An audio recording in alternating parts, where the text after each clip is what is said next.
Yeah. So thanks for tuning in. I think there might be one or two more who join in as we go, but we wanted to kind of kick off our daily dedications group for Elul by sharing some poetry. Now, for those who maybe haven't been in the group before, we have this tradition now a couple of years going of having a WhatsApp group every day during Elul, sharing mostly poetry, sometimes art, sometimes music, sometimes news articles and whatever else, and using it as an opportunity to kind of discuss the themes of the high holidays and the lead up to the high holidays.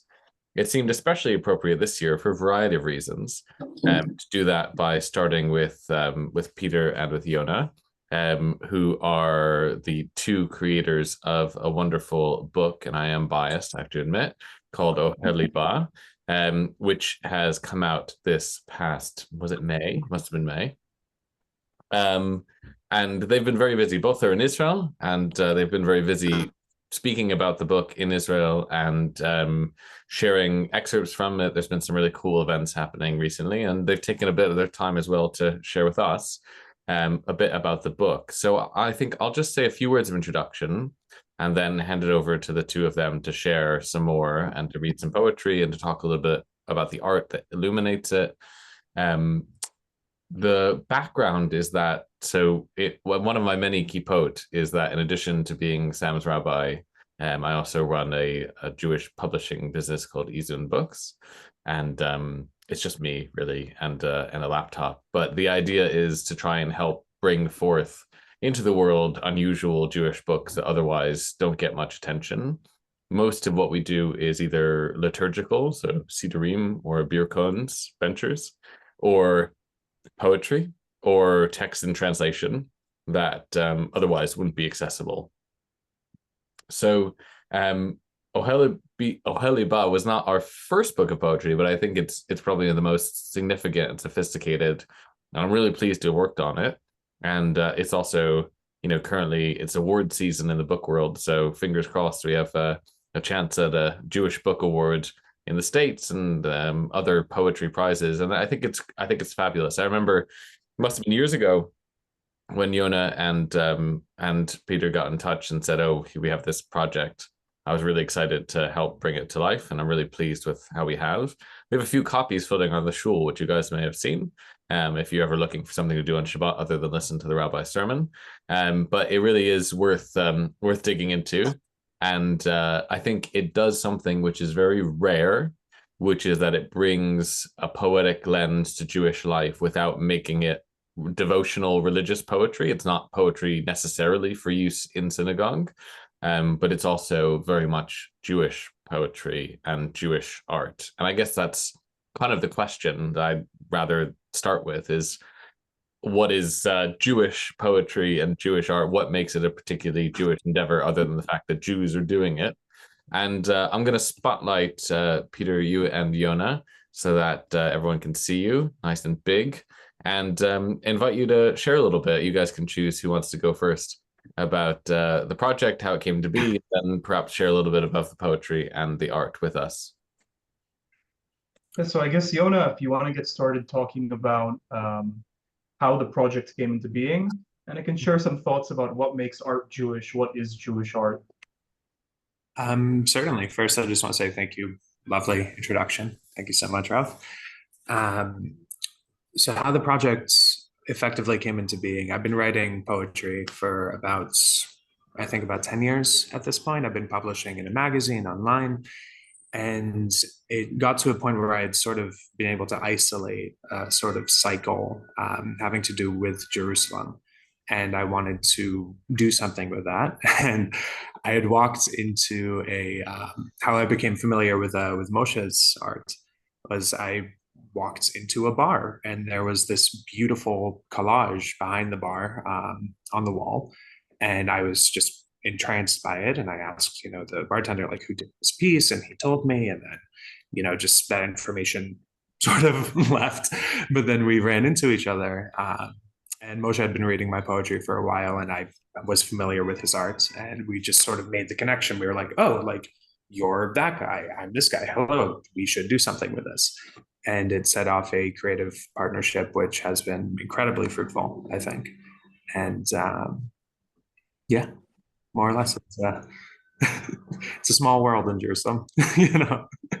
Very small world, very small world. And I think you hit the nail on the head. Also, thank you for hosting us, and I thank our 4 community members who've joined us. Maybe more will join, but you're the dedicated 4, so I appreciate that you came out for this talk. Um, and in the context of what makes this Jewish, you opened with a powerful question. You weren't holding back any punches. Um, I would say that in the context of, as you said, aside from Jews making it, a Jewish piece of artwork, a creative Jewish expression, is one that encapsulates the Jewish past, present, and future, often in a kind of flow, in a spectrum, all of them kind of overlapped on top of each other. And that's really what I tried to go for with the collages and the paintings in this text that we did. And I opened the book with this quote from Adin Steinsaltz, who says the same thing, that Jews experience the world as past, present, and future all happening at the same time. So that's what I would say. I would say that Jewish art is something that encapsulates our entire essence of being, past to future. That doesn't necessarily mean religious. It doesn't necessarily mean liturgical. It can be anything from, I don't know, I guess like coffee cans in England and America used to have like a Agadat Pesach inside. Like this is a Jewish expression, and anything could be. The graffiti in the shuk is a Jewish expression. So long as it aims to express the Jewish zeitgeist, the Jewish culture and mindset, and where we are right now in history, I would say this makes it Jewish art.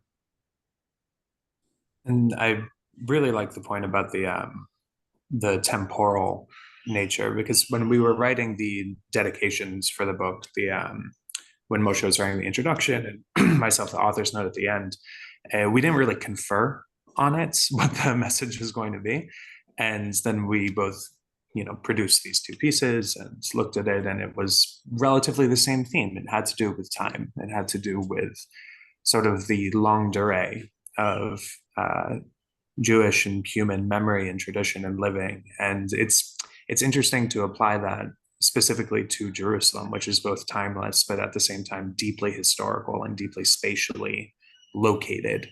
And there's a sort of liminality that I think comes, which sort of informs Jewish arts. And we could make the argument, as Rav Adam was saying, that a lot of Jewish poetry is liturgical and it's devotional.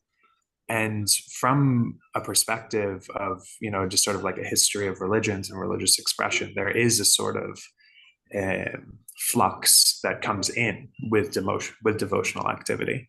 So although there is sort of a barrier drawn in terms of where and how those works fit into different, experiences or social orientations, I think that it's that flux, it's that, or sort of like ineffable undercurrents that both endeavors, and I would say all endeavors of art, are sort of trying to fumble at the edges of and trying to give some sort of shape or form to. So the question of specifically Jewish beyond just a Jew doing it, that's still, I still actually don't really know how to answer that. It's not an easy one.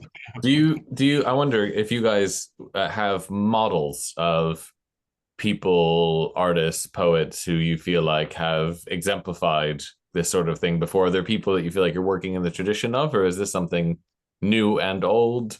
Like, I think it's there's so much discontinuity in Jewish history as well. There's not always a rich kind of tradition. There's not workshops of artists who are all working together and, rich poetic traditions, because it's so broken up. So how do you fit yourselves into that history, I suppose?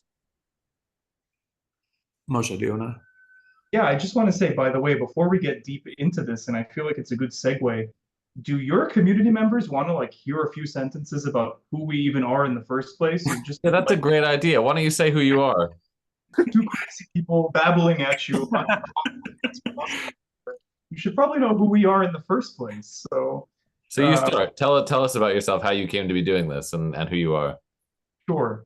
So my name that I tell people in the West is Peter. My name is Moshe Shamah. I'm not exactly an Ole. I want to like clarify something there. I come from like a multi-generational Yerushalmi Jerusalemite family, and I came back and forth between the United States and Israel my whole life, kind of Bedouin style, and decided it was time to come back home. And I came back here in 2018 permanently to put down my roots. And, it's an unfair question to ask an artist, when did you start doing this?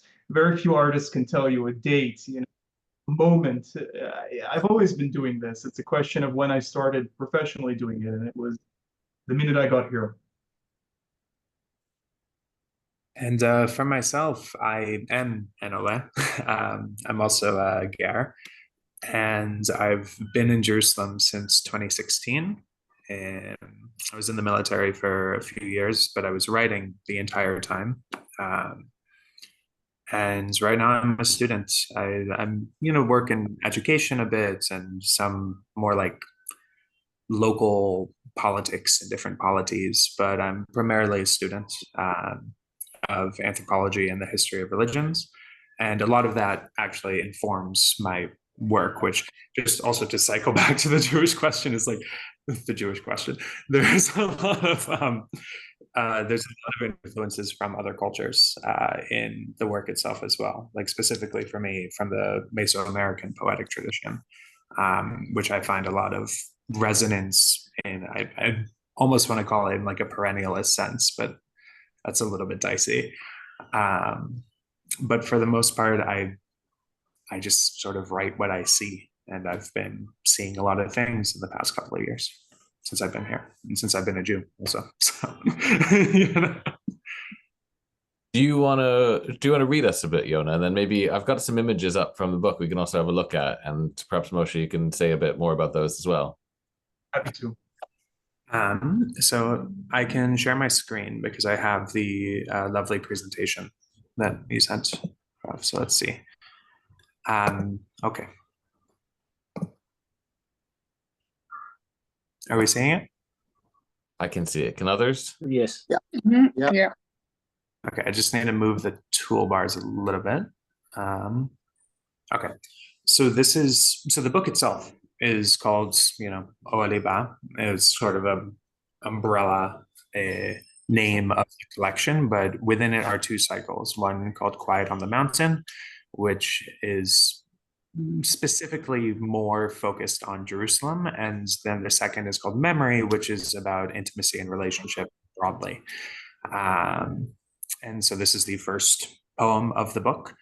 I wrote it sitting on Mount Zion in about 2017, 2018, just sort of walking through the old city. And I'll read it for you. Listen to her, for she is always speaking, straining against these lines, drawn and quartered, tattooed on aging maps. Hers is not the type to be fixed, divided amongst quarreling siblings, every strike between us a hole in her heart, the purest tear rolling up through the limestone. Talk to her. She's always listening. Sing with the wind and the rustle of leaves, with the doves nested in olive branches. Raise your voice with her together, and if you must sing alone, sing for us all. Let your gentle words wrap silk around her body, and crown her with the light that formed the stars. If you sleep, let her wake you, with the whisper of sunrise and the glow of tomorrow, with the calls of the merchants and the fruit of her alleys, with the mending of garments and the painting of houses, with the breath of the prophets and the songs of just love, the songs of the house of David. And if you lose your way, remember only to love her, for she has never stopped loving you. Wow. Glad you like it.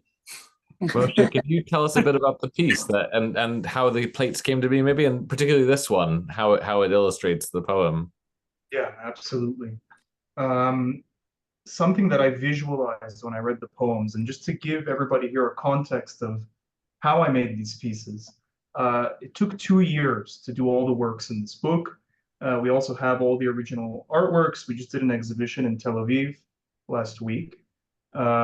When I read this poem, and I read through every poem 100 times, pacing around like a madman in my studio, trying to figure out how these pieces come together, this piece specifically spoke to me in terms of the moment after a cataclysmic event, the moment after a conflict, the quiet that comes, the calm that comes once the conflict has been settled.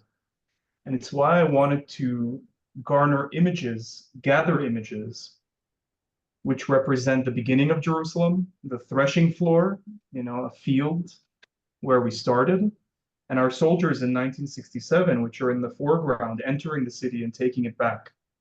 And the image from Picasso, though it's from a series of his sadder paintings, is more sorrowful paintings. The central image of the mother and child, it's also hopeful. That so too, like the wheat, this will grow again. And answer questions if people have them, but I'll start you off with that. If anyone's got questions, feel free to chime in. There's only a small group of us, and welcome to Ayala as well. And we've got a couple of poems to look at. We'll do a similar way, read and talk a little bit about the art pieces go with them. I have a few of my own art pieces I'd like to show as well if we have time, but any questions, just go ahead and shout out. I just want to say something. Sorry, this is Doron. Can you hear me? Yeah, we see you, we hear you. First, it's both beautiful, seriously. I just a comment. The piece of writing, the poem itself, you know what I mean? When I read it, okay, when I listened to it, sorry, it was I could feel Jerusalem, and it's just beautiful. The artwork next to it, this is me. I love it to bits, but I love it even more after you explained it. Mm-hmm. And I think that you always, definitely I always, I don't know if others, maybe it's sometimes when you have this kind of explanation, it's getting you see even more beauty. You know what I mean? And it's just something that it's almost like now I'm thinking, oh, and I'm looking at the book, I wish that you're next to me and you just go over what's coming in your mind when you did it. Because I think it's as you said, you say that it took you 2 years to basically build the image that you wanted. And for someone from an outsider and someone who is not an expert by all means, and there is a beauty of it that I'm taking just almost superficial. But when you actually explain, and I could, you know what I mean? I can try to see what you see, and I get another depth that I absolutely love. Sure. I'm happy to hear that, first of all. Maybe I need to release like a notes. Notes with the pictures. It's always, I think, makes something, you know what I mean, more easier to digest. I don't know if that's what you want, but also see the full kind of spectrum of your work. Sure. I also think that part of collage as an art style is taking pieces of reality, broken pieces of reality, and putting them together into a new type of expression, order from chaos. And sometimes it's hard to grapple with. Sometimes you really think about it and break it into pieces. It explains the psyche also. Yeah, but I don't have the knowledge to understand where you took it, some of the pieces. You know what I mean? I could identify some of them, but not all of it. And when you start to explain, it's just get another. It's almost want me to go now to certain other bits that where you inspire me to look at. Well, you're welcome to send us both an email, and I'm happy to give you notes for every single image if it helps. This one really struck me because the central image is the classic kind of Pietà icon, right, which is so prominent in Western art. And when I read the poem, it occurred to me, and it often occurs to those who spend time with Kabbalistic language, where we talk about God in feminine ways, capital H, her, and so often instances that, you could easily, if you didn't know what the context was, confuse it for a kind of Christianity where Mary is at the center of the religious life, and you're talking about this feminine entity. And it seemed to be interestingly evocative of that kind of feminine. What does a Jewish version of that look like when we talk about Zion, as we so often do as a feminine entity from Eicha until today? What does it look like, and how much is it similar to Christian depictions or others? That's not really a question, but I do have a question about the donkey. Sure. Tell me about the donkey. Well, it's a dual symbol, right? First of all, the symbol is the donkey is immediately coming out of a blade of wheat. And the goal here is, what was the point of the beginning of all of this? It's to build that world of peace, that citadel on the hill that represents what some people perceive to be a messianic era in terms of a man, or in terms of a tekufa, an era, an epoch. So that was a little bit of a double play there. And the question is, it's immediately juxtaposed next to our soldiers. The question is this period brought about by acts, by action, not by waiting, but in a different kind of way than maybe somebody else in this country might interpret it. And it's interesting, by the way, your point about the Pietà, which is that I have a degree in art history. I worked in art history for a while, but because I'm looking at this work with a Jewish lens, it didn't even occur to me that this is a Pietà style image. I knew that intellectually, but when I was creating the piece, I have a different mind than when I'm in art history mode. I'm in my historian cap. So it's a great point. Really interesting. Really interesting. I don't want to run out of time, so I think we should try and I think we have 5 that we've set aside. We can do less, we can do more, depending on the flow of it. I'd like to do the whole book, but I don't think we can do that. Well, no, because also if we're having very like fruitful discussions about 1 or 2 of them, I mean, dedications, you know. So, limit anybody also if they want to talk, if they want to jump into the conversation. Like, I'm happy to read one less poem if it's getting our juices flowing, if people are really enjoying. Yeah. I just wanted to say one thing, and I loved that imagery of the mundane and the spiritual of Jerusalem. You know, the mending of garments, painting of houses, and then the breath of the prophets and the songs of love. It was just, that really encapsulates what Jerusalem is about to me as well. We've just got that mundane and the spiritual and everything all in one. Yeah. Thank you. Yeah. The whole concept of, you know, that liminality and that temporal and spatial dislocation and then recentering, I think it all, you know, almost from like a Hasidic perspective, the sort of concept that even the materiality is not, you know, so material in a lot of ways. And I think that that sort of perspective, just from my own learning, informs a lot of my poetry when I'm working through an idea and I'm trying to, you know, sort of see something for what I think it is. That sort of juxtaposition and interweaving, I think, is it has a bit of a feel of the Zohar somehow. There's that sort of double meaning. Perhaps I wouldn't personally claim to be writing on that level, but there definitely that sort of there's a lot of things that if you look at them in different perspectives, a bit like Moshe was saying regarding the donkey, depending on where you're coming from, I've sort of like coded different meanings inside of it. So there definitely is a sort of like, I find at least a bit of like an esoteric component to a lot of it in like the strict definition of that term. You know what I mean? So yeah, that's a really good point, I think. Yeah, we can go into another. Let's see. This one has been one in the in sort of the presentation cycle that I've really been enjoying, because it wasn't even necessarily one of my like favorite poems. We actually thought a bit about it, but I've been, you know, just in terms of reading something like through the seasons and through the cycles and feeling closer to some things and sometimes and some during others, this one has been speaking a lot more to me recently. So this is Glimpses, and I wrote this after the second lockdown. So it was really in the middle of the pandemic here. And I had been, I go to school in the US, but I was remote and I was in Jerusalem at the time. And so my schedule was completely hafuch. It was completely upside down. I was nocturnal.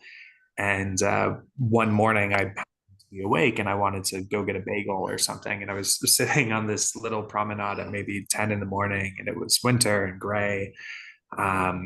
and I was so tired, but it was the end of the night for me. You know what I mean? 10 in the morning, and I sort of sat on this promenade that has trees and all these cats and everything, and I wrote this.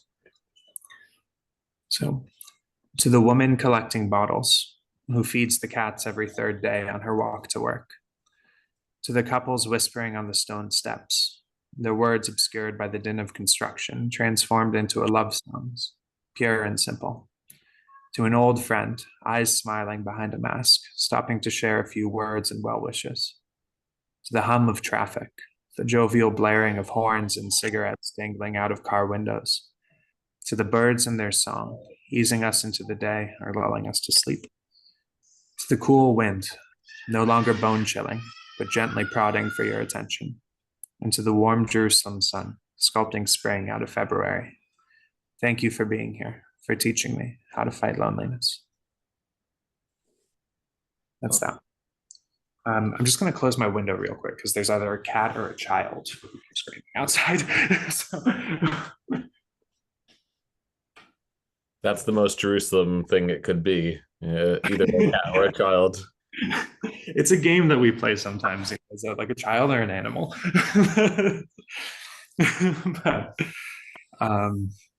but yeah, Moshe, do you want to say something about the art? Sure. If you like the mundane in juxtaposition with the holy, this is the perfect piece for you. I would say that when I read this poem the first time, and I tried to put myself in the mindset of a lockdown or immediately afterwards, I started to notice things because I also lived not so far away from the shuk. And I went through and I kept walking through, and I had this poem in mind, and I would read it before and after and during. And I started to notice things that you only see here, that I haven't seen in other places in the world. And there are things that you don't stop to appreciate in the shuk. The homeless person begging for money and giving a blessing to somebody on the way out, right? And they're in one moment asking for a few shekel and then spitting the most esoteric thing you've ever heard in your life, coded in their blessing. The specificity of the cats, the specificity of the windows, all of it in combination together. And then you stop to think that this is also the capital of the Jewish people. There is a spiritual layer here, but also it's also ordinary. It's also regular. And that's what I tried to capture in this piece. Little glimpses, little pieces, little shards of our reality as we see it and what lies behind it.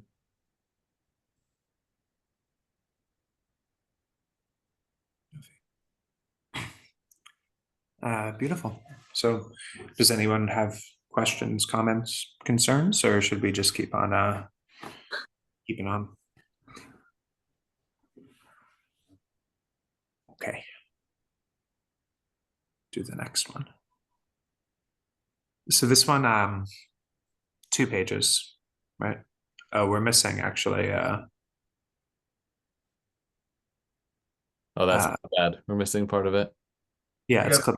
it. So I should have one on my phone for it. I can share it as well. I've got the PDF here. Awesome. Okay. So I'll stop share. So everyone will get a window into the full book here, actually, as we scroll through. There we are. So can we see that? Mm-hmm. Yes, okay. So we have it as page layouts. So we'll have to see it page by page, and then we'll jump down. 31, page 31.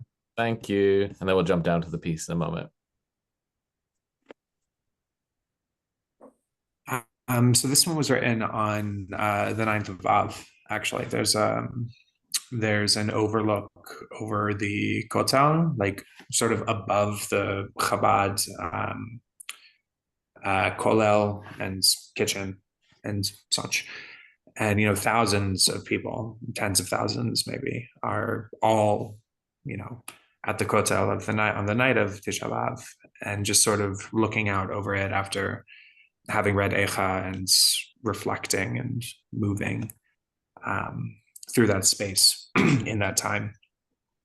I wrote this. I think it must have been 2017, 2016, 2017. I think it was before I drafted. Yeah, so long time ago. Still like it. It's called The Birth of a Lion. I saw an old man weep with the strength of a young man, and a young man cry with the bitterness of an elder. I saw time after time, and children sleeping on hard stone because tomorrow they would no longer have to. I saw a head without a covering, pressing their nose to the wall with more tenderness than a scribe, tracing creation with black fire on white. I saw the smoke of 1,000 cigarettes, like a city burning, and the roar of 10 dozen suns, like the clash of 7 armies. I saw the doves fly back and forth like arrows, and grown men and women lay siege to their own wills. I heard the background radiation of 100 grins humming past the gates, and the confused smile of a green light between 2 trees. I heard in this place a voice of return, and there I saw Jerusalem.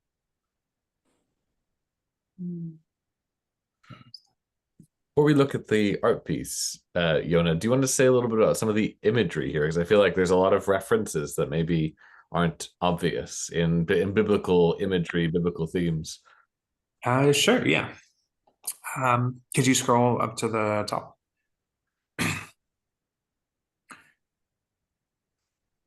So let's see.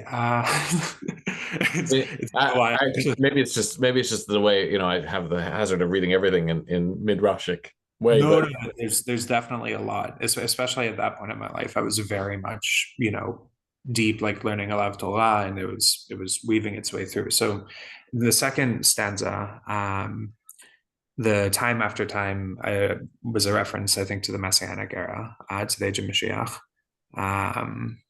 And tomorrow they would no longer have to. It's sort of it says on Tisha B'Av that it's the time when Mashiach was born as well.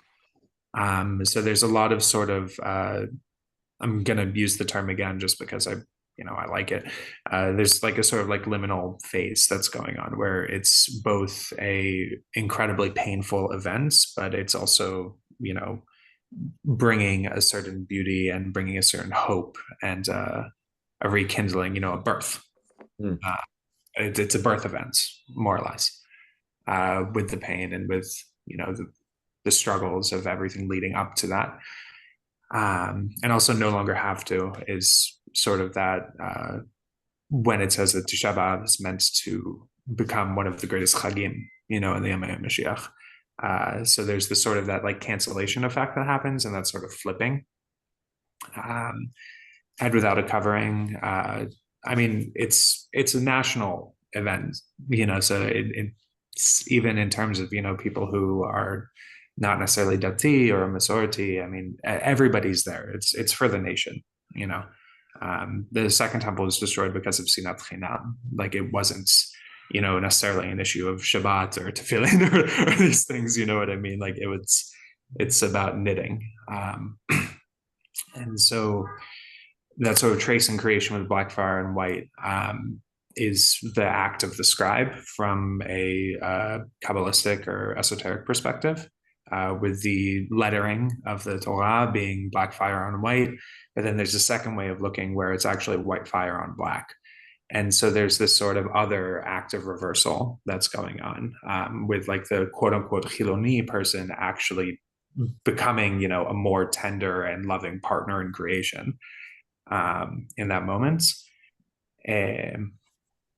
The roar of 10 dozen suns, like the clash of 7 armies, that's 10, 12, and 7, just sort of very loaded numbers in a lot of ways, mixed with that concept of the smoke of cigarettes, like a city burning. So the mundane and sort of the mythic history blending into each other.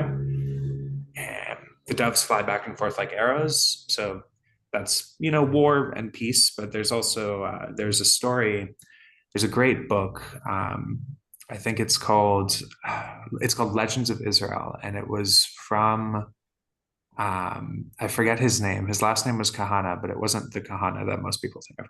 It was the first minister of religious affairs in the state.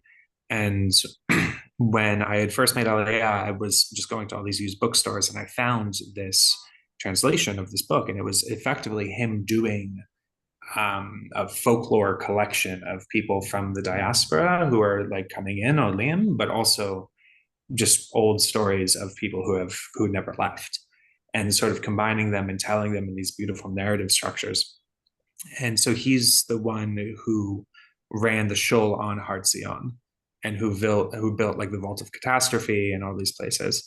And in one of the stories, he describes in the period between 1948 and 1967 how the doves would fly from Har Zion to the Kotel and back, and just sort of talks about the narrative and their journey, and really creates a beautiful space in there. And I was reading that book a lot at the time, actually kind of using it as like a treasure hunting manual to try to like find these like locations and these tunnels he's talking about and all this like this interesting stuff. I was doing a little bit of Indiana Jones. Nowhere better to do it. Yeah. So there was that. And so then this second to last stanza is about, the Waqf actually, and sort of the Islamic presence on Har Habayit, and just the concept of this sort of like elevation and looking down, but also between two trees, and we're not supposed to plant trees on Har Habayit. So there's a lot of there's tension there, but there's also not necessarily an irreconcilable sort of hatred. It's just kind of an uncomfortable presence, sort of like just looking at each other, across the room. And in the last part, but yeah, I think that's most of the references, if I can remember. Yeah, I think that's a good one to explain. Thank you for doing so. I'll grab the art piece here. I'll scroll down to where we have the plates. And Moshe, you can tell us a bit more about it. You get a preview of some of the other amazing ones in here as we go. This one's my favorite, I have to say. I don't think we have time for that one, but boy, is that a good one. Okay, and here we are. Yeah, so in making this piece, first of all, you see there is the white on black, black on white kind of play going on here with two separate layers, text on sheet, and then the white sheet on a black background. And when I was thinking about this piece, I was looking at a few different material from which I was drawing some kind of inspiration. I was looking at kabuki theater masks. I was looking at the funerary mask of King Agamemnon, and standing in front of the Kotel and looking at the Kotel while I was observing these two things. And I thought, how can I mesh these things together? The death and the destruction of Tisha B'Av, the mask which will fall off of that death and lament to reveal a joy behind it one day when we no longer have to view it as a funerary mask, but rather something to take off. And how do I capture Jerusalem in that? And there you go. Well, it's our symbol. The stones come to life as a roaring lion in this piece. And aside from that, I don't have much more to say. I think it's self-explanatory. Is the text there is chosen on purpose? I just cannot read it. But yeah, it's chosen on purpose. I went through 7,000 pages of historical text on Israel until I finally decided this is the one. And everything here, by the way, it's handmade. I don't print things. I don't do it digitally. All of the collages, all of the material, it's handmade. My studio is a studio of a crazy person with like thousands of piles of sheets of paper. So, yeah. So Moshe, what is this like daf? Like, what is the? You got to read it and figure it out. I'm not letting all my secrets go. Sorry. All right. It was from a historical encyclopedia of the land of Israel. So that's the hint I'll give you. But read it, pull stuff out of it, see how you can relate it if you speak Hebrew. If not, the Google Translate app has a great camera function that'll translate. Yeah, but then it's going to give the art piece to AI. So That's right. Am I right that inside the pupil of both eyes is the word Yehuda? Yeah, that's right. Fabulous.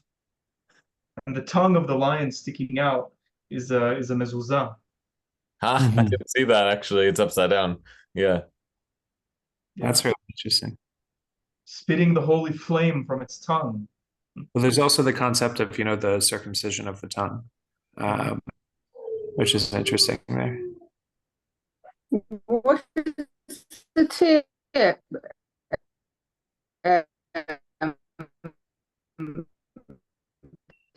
Somebody's clipping through the matrix. I didn't quite hear that. I'm sorry that it's like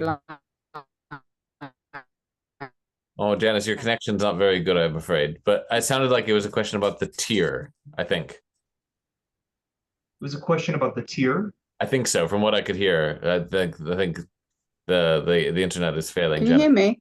Oh, there you are. Yes. Now we can hear you. Yeah, I said, what does the tear symbolize? What's the symbolism of the tear? Yeah, sure. There are two levels. Can you hear me? Yeah, I heard your question. Thank you. We got you. Thanks, Janice. The reason why I included the tear, first of all, it's an outward expression of the lament, that even the mighty symbol of Yehuda, our lion, our noble symbol, our kingly symbol, our royal symbol, the symbol of our civilization, even it cries, even it laments, even it mourns for the destruction that we've faced time and time again, very relevant today. The reason why the tear is from gold is because one day our sorrow will be gilded and create a new, beautiful, gleaming city here. I hope that was a satisfactory answer. That was a fabulous answer. Thank you. Right, I think we've got time for one more probably. And we've got two here for you guys to choose from the second collection from memory. One more thing before we read the next poem. It's that on the subject of lament, on the subject of hardships that we've gone through, on the subject of turning our pain to a kind of strength to move forward, we're here celebrating the achievement of this book and this poetry and artwork together today, overshadowed by the tragedy of this past Shabbat. So I just want to say that here in Jerusalem, we're very much in the streets, making sure to remember and stand by the Goldberg-Polin family, the Yerushalmi family, the Gat family, the Robanov family, Sarusi, and the Danino families that all lost their sons and daughters. And when we look at a piece that heavy, I think it's appropriate that we should have those 6 beautiful family members we never met. 2 of them were friends of mine. So it's a small country, and I think it's an appropriate thing to remember as we look at this. Yeah, I think it's I have to say, from a personal point of view, we started working on this long before October 7th, but it didn't come into fruition and be ready for print until afterwards. And right. Many of the poems I read very differently before as opposed to after, and absolutely several of the art pieces, including this one, struck me very differently after, and that's continued to be the case as I've gone back to it. So it's I think the power of poetry is that it and art in general is that it can be pertinent over and over again. Sometimes that's for the wrong reason, right? Because it re-evokes tragedy. But it continues to offer us an opportunity to process what's going on, as awful as it is. Yeah, there's only one piece in the book which was added after October 7th. Yeah, that's right. Yeah. Well, there are 2. What was the second one I added? Well, no, that one doesn't count. It's not related, but some directly related piece. But Adam, thank you for that. That was very rabbinic of you. It was excellent. It's almost like it's my job. Do you want to have a look at Jericho or at Words to My Loved One, The Nuclear Fallout? And we have, as you can see, a different style illustration for the second collection. There's 2 collections in the book, one of which is illustrated by plates and the other which has on-page illustrations hand-drawn by Moshe. You guys choose.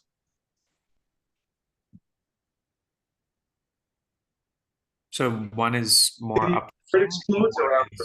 Or we can, I mean, if we're sitting on this one, yeah. Yeah, Jericho, I would say, is more uplifting, but let's do that. Okay. Yeah. Where's my left one? It's still uplifting. It's just a roundabout. It's about deep time. You know what Who's I mean? who's the rabbi now? Yeah. All right, so let's do Jericho. So I wrote this in also I think 2017. I think I wrote it. I mean, I wrote it in Elul. So it must have been really around this time. And Birth of a Lion was the same year, if I'm not mistaken. So they're actually coming right after each other in a lot of ways. So Jericho. Today I heard the walls of Jericho fall. And don't get me wrong, the voice that shook them was one of power, but the crash of the stones was whispered, a sob, faint and precise, like a kitten kneading plastic wrap, or a newspaper carried by gentle winds past your ear, beyond the edges of your vision. They fell with all the quiet intensity borne by a tear rolling down the cheek of a face lit by the Sundance smile that only the splinters of a broken heart can fuel, with all the silent agony of a laughing artist, tired of dying beautifully, with the space between heartbeats and the will to stop counting them, with the careful clumsiness of a drunk 16-year-old trying to sneak back through their bedroom window, and the flutter of a crumpled understanding, bouncing off the rim of a waste paper basket. They met the earth with all the excited tenderness of lovers on the verge of keeping promises, and there they settled finally into dust, and we were home.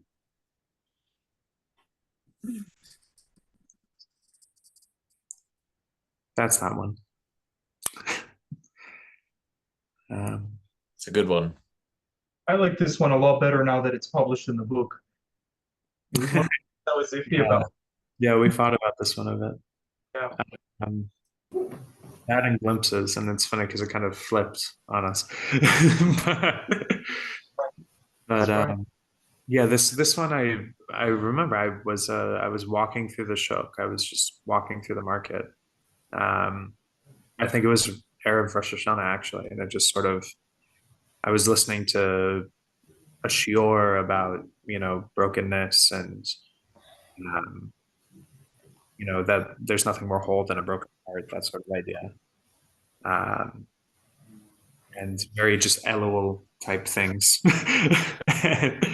and this just sort of came out. And so all I really remember is like formulating and like getting that second stanza while I was just like carrying bags of groceries and just walking back to my house through the shuk, and it was so full.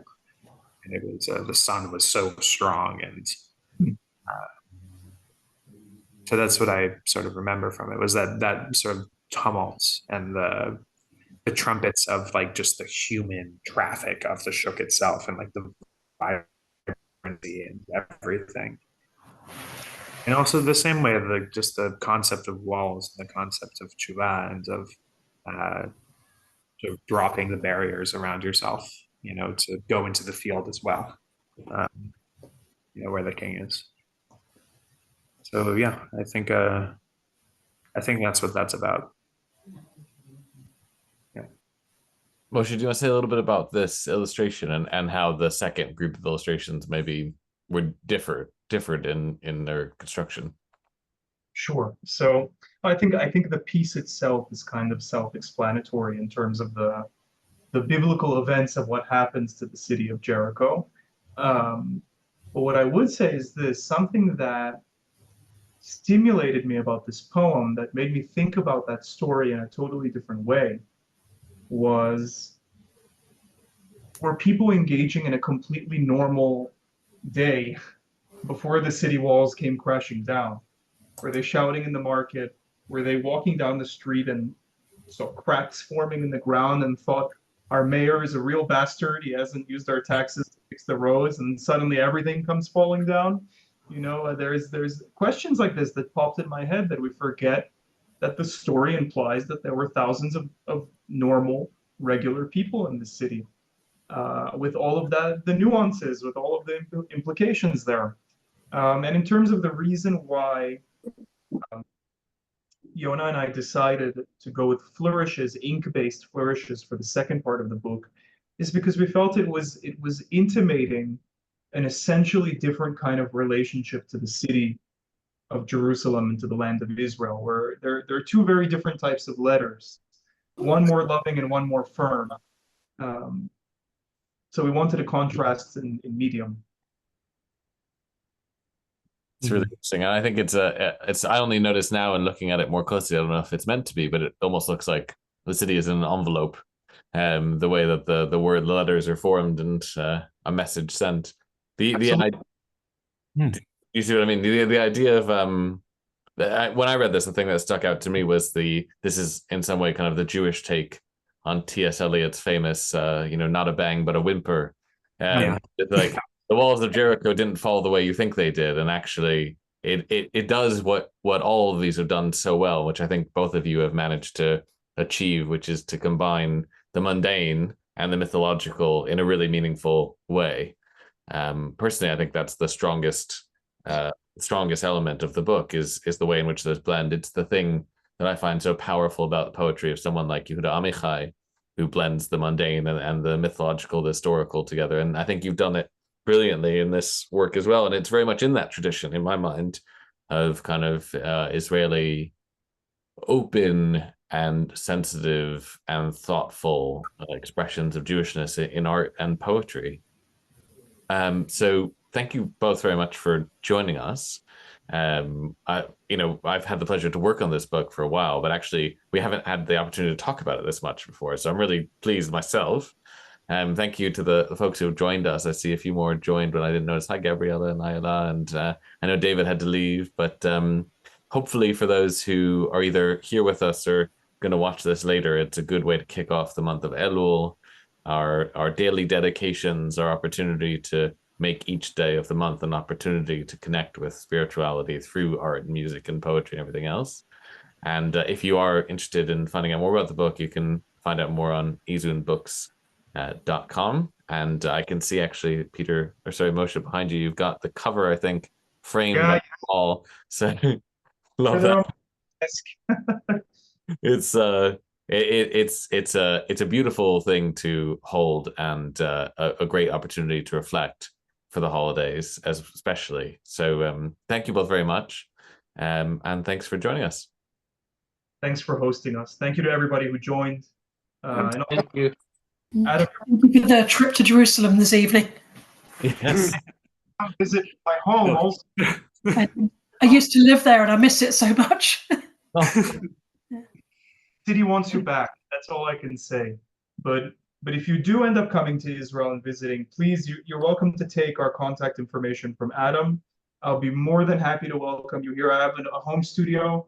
For now, I didn't move back out into an outside studio, so we'll have a coffee or a whiskey or whatever you like, and take a look at artwork together and continue our chat.